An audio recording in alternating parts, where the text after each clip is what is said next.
Hello guys! Welcome back to our channel. Eto, busy-busy na naman ang lola nyo, kaya cooking show muna tayo. Hulaan nyo kung anong ating lulutuin. Ayan, at pinakulo. Pinapainit ko na, ano ba yan? Pakulo agad. Pinapainit ko na ang ating kawali. Ganyan din ba kayo pag nagpapainit ng kawali? Minemekos-mekos kahit wala pang nailagay sa kawali. Na alam natin kung mainit na.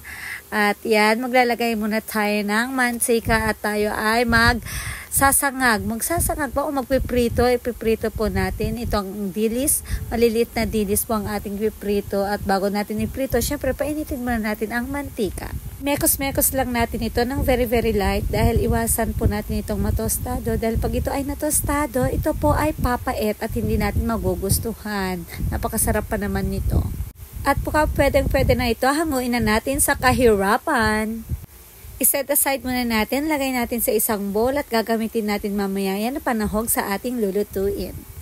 Using the same pan, wow English, using the same pan guys, ayan lagyan natin dinagdagan pala natin ng konting mantika at tayo ay magsasangkot siya. Inuna ko muna syempre ang ating baboy na isasangkot siya para po lumabas yung kanyang sariling oil.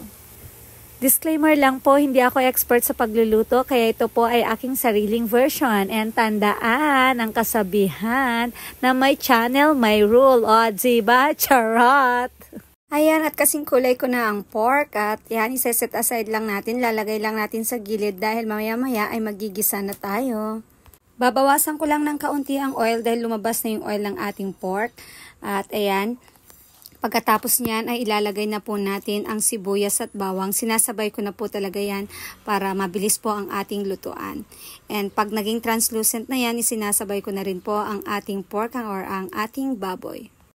Konting halo-halo lang ng ating pork at ang ating mga bawang at sibuyas at nilagay ko na po ang ating gata, ang star ng ating luto. Ayan, nag-start nang mag-simmer ang ating gata. May mga bubbles na siya sa gilid-gilid. Ayan. Lagay na natin ang ating langka.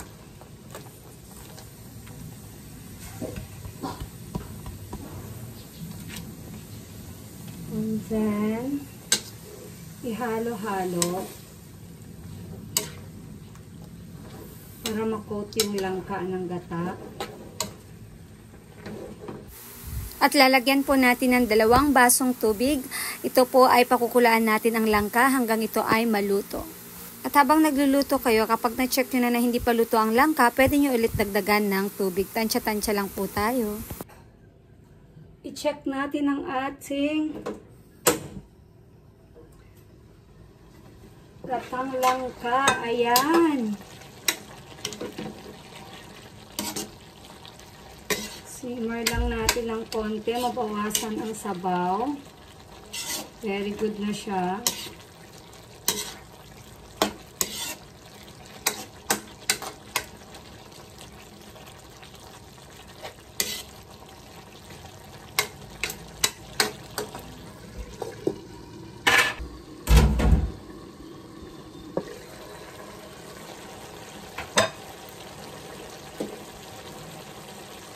Lagyan po natin siya ng beef cubes. Beef cubes po lahat ng ginagamit ko sa pagluluto. Mapa-chicken man yan, mapa-pork, or kung ano pa, mapa-seafood.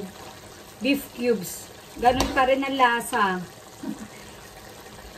Lalasahan mo pa rin yung niluluto mo. Isang beef cubes po ang nilagay natin.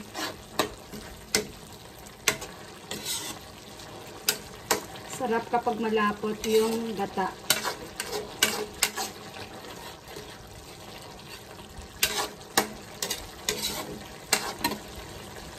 Takpan ulit natin. After few minutes, check ulit natin. Tikman natin siya.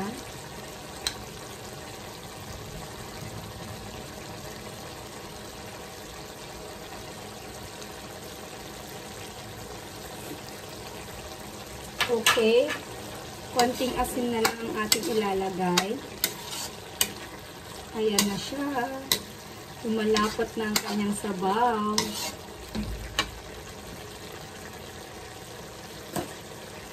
Let's put asin to taste.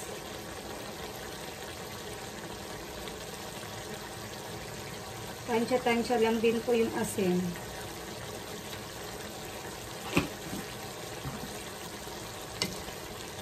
Ihalo-halo para hindi masunog. Okay, masarap din yung may konting sabaw na ganyan, yung ating gata. Hinaan natin ang apoy. Ito na yung ating dilis na maliliit na sinet aside. Sprinkle natin. Magtira tayo ng kaunti pang toppings later. Okay.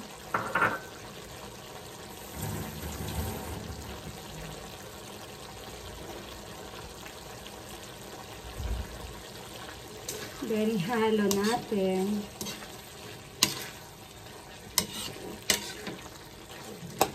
At okay na po ito. Ready to serve.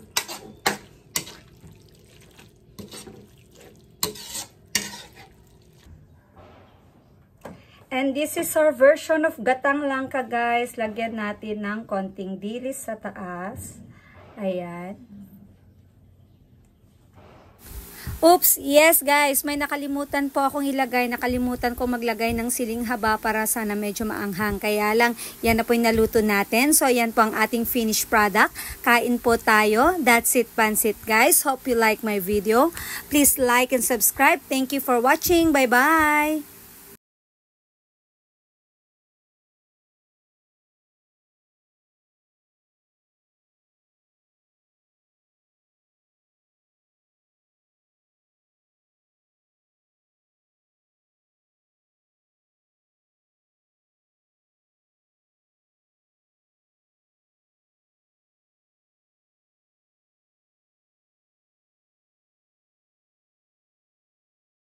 Oops, yes, may nakalimutan po tayo. Nakalimutan ko pong maglagay ng siling haba para sana medyo maanghang ang ating version. Kaya lang, dahil nga nakalimutan ko, ito na po ang finished product natin. Let's eat. Hope you like my video. Please like and subscribe. Thank you for watching. Bye-bye guys. Until next time.